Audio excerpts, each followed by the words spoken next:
హిందీలో సునావో అంటే వినిపించు అని అర్థం వస్తుంది. రులావో అంటే ఏడిపించు. హసావో అంటే నవ్వించు. సులావో అంటే పడుకోబెట్టు. పిలావో అంటే తాగిపించు అని అర్థం వస్తుంది. నెక్స్ట్ వన్ ఏంటంటే హిందీలో ఖిలావో అంటే తినిపించు. మంగావో అంటే తెప్పించు అని అర్థం వస్తుంది. ఇప్పుడు ఒక సెంటెన్స్ ఎగ్జాంపుల్ చూద్దాం. బచ్చో కో చావల్ ఖిలావో అంటే పిల్లలకి అన్నం తినిపించు అని అర్థం వస్తుంది. ఈ ఎగ్జాంపుల్లో చావల్ అంటే అన్నం, బచ్చోకో అంటే పిల్లలకి అని అర్థం వస్తుంది.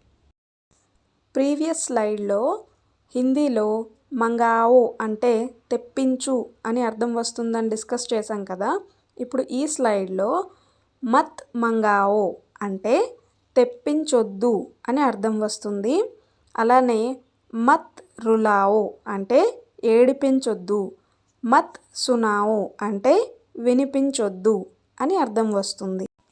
ఇప్పుడు కొన్ని సెంటెన్సెస్ ఎగ్జాంపుల్స్ చూద్దాం. ఫస్ట్ వన్ హిందీలో సబ్జీ బాహర్ సే మంగావో అంటే కూర బయట నుంచి తెప్పించు అని అర్థం వస్తుంది.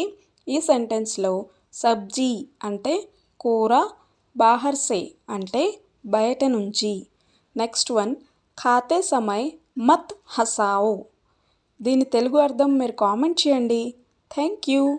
Please like, share and subscribe.